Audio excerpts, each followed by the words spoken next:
rally's going off at the moment, that's good. What is happening with the V8 Supercars coming back to New Zealand now that it's gone burger from Hamilton? So we've received a proposal from the V8 Supercars team in Australia. They came to us in March with a proposal for an event to take place in Pukekohe. Now, we're really well established to assess these proposals that are coming in. We're receiving them every week, so it's not an unusual process that we're going through with this event opportunity. Obviously, as you guys would appreciate, there's a lot of interest out there around V8s from the motorsport community, from the general media, and we're just going through the process at the moment to get an end decision on that. So by the end of the month, I would expect, by the end of July, I'd expect we'd have a decision on whether or not we can see an event at Pukekohe long term. So why Pukekohe, not Hampton Downs, not Whanuapai?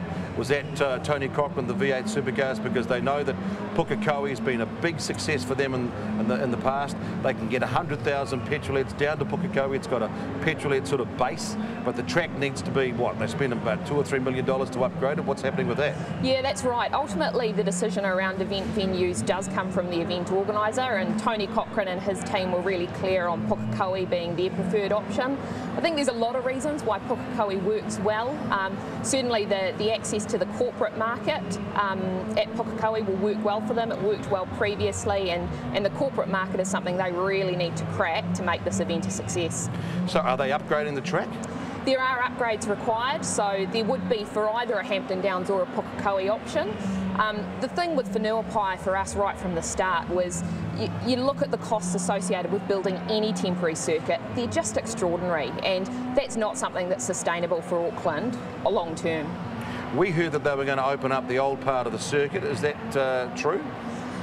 The actual upgrades, they're still being finalised, so what would need to happen to make that track work? There's a lot of assets that Hamilton purchased which could be used, and that's great because they're able to be secured at a price that is far cheaper than if Auckland was having to purchase those from scratch.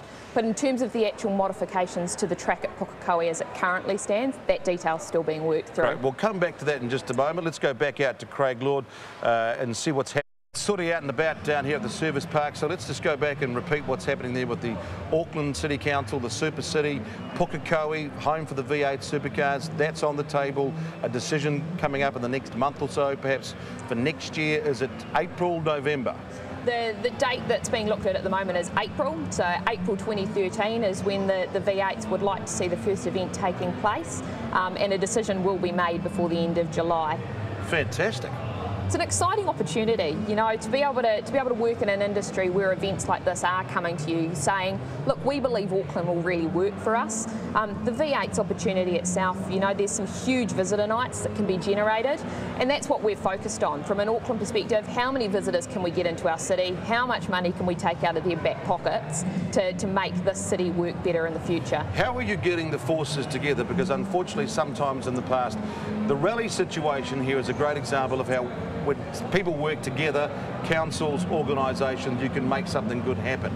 Sometimes in the past, private agendas, small groups trying to push their own wheelbarrows, things don't happen. We have splinter groups in, say, motorsport.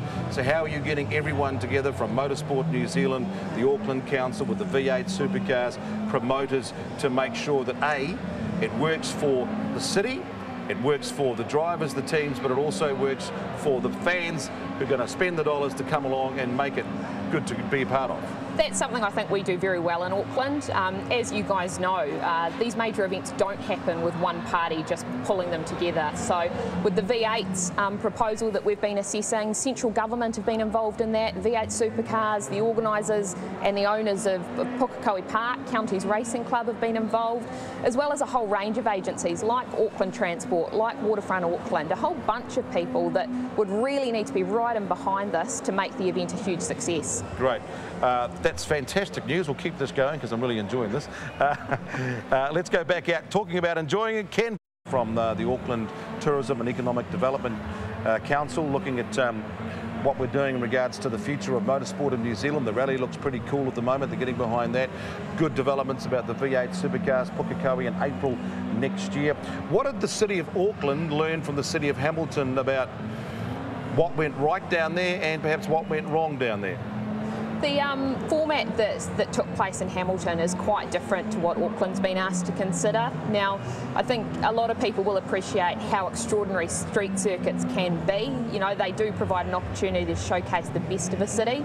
The flip side of that is they're expensive to put on, and when you look at the costs to build the circuit, all of the work that's required to reinstate the streets once the event has taken place, that's a really expensive exercise, and right from the outset we were very clear as a city that we wouldn't entertain running a street circuit here.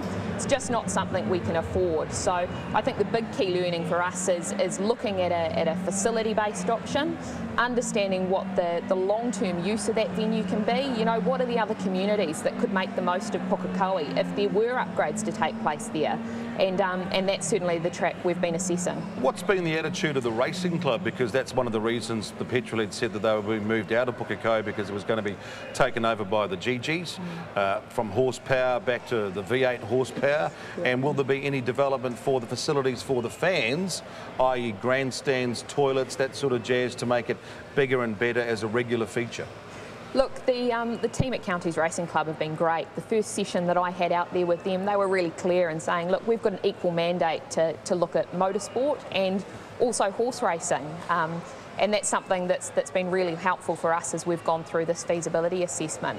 The upgrades themselves are absolutely about making sure that the facility itself puts on the greatest possible show from a competitor's point of view, but we're also really interested in understanding how we can make the venue work better from a spectator point of view. And some examples of that are, you know, the wayfinding signage, something really simple out at that venue is not that great. You know, you try and, if you haven't been to Pukekohe before, you try and find which entrances you need to go to, or where the toilets are, or where the food options are. So I think there's some really simple improvements that could be made to make that venue far more accessible for people. Great. Talking about our venue, we're down here at the live service park. Well, that's good. We'll get Sudi to go and suss out Hayden Patton in just a moment. We're back with Jennah Wotten, who's part of ATED, the Auckland Tourism Events Economic Development. We're talking about the future of the V8 Supercars returning to Pukekohe, all flashed up, ready to rock and roll in April, hopefully next year.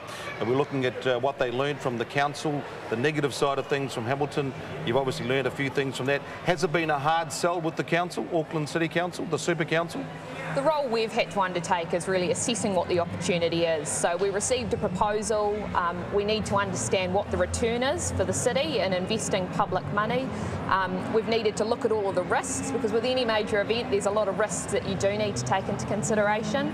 And we've had to look at the opportunity that it presents. And you know, we're still a long way from having an end decision on whether or not we will see this event return to Auckland, but I feel confident that we've done the work that's required to be able to make people feel comfortable in making the end decision on whether or not we proceed.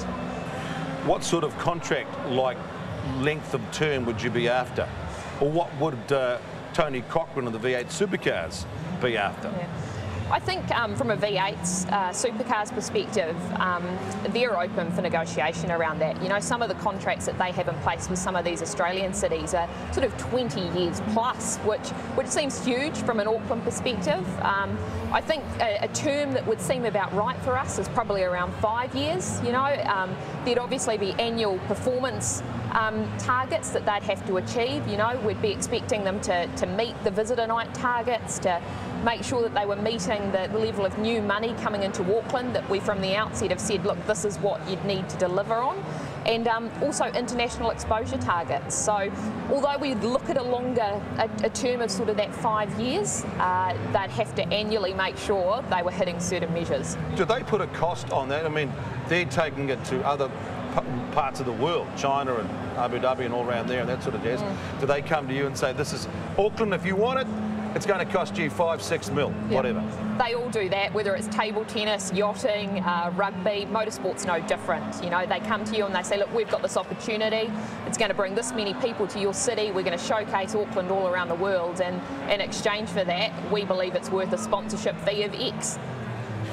Okay, and Any other big events that Auckland's looking at in the future besides the yachting, the Volvo, America's Cup? I mean, the rally, of course, the V8, which is all positive. Any other big events on the agenda? Yeah, we've got a huge 12 months ahead of us. Sort of October's a huge month, which is great because it's a shoulder season for tourism. We've got the ITU Grand Series final triathlon event taking place on Labour weekend.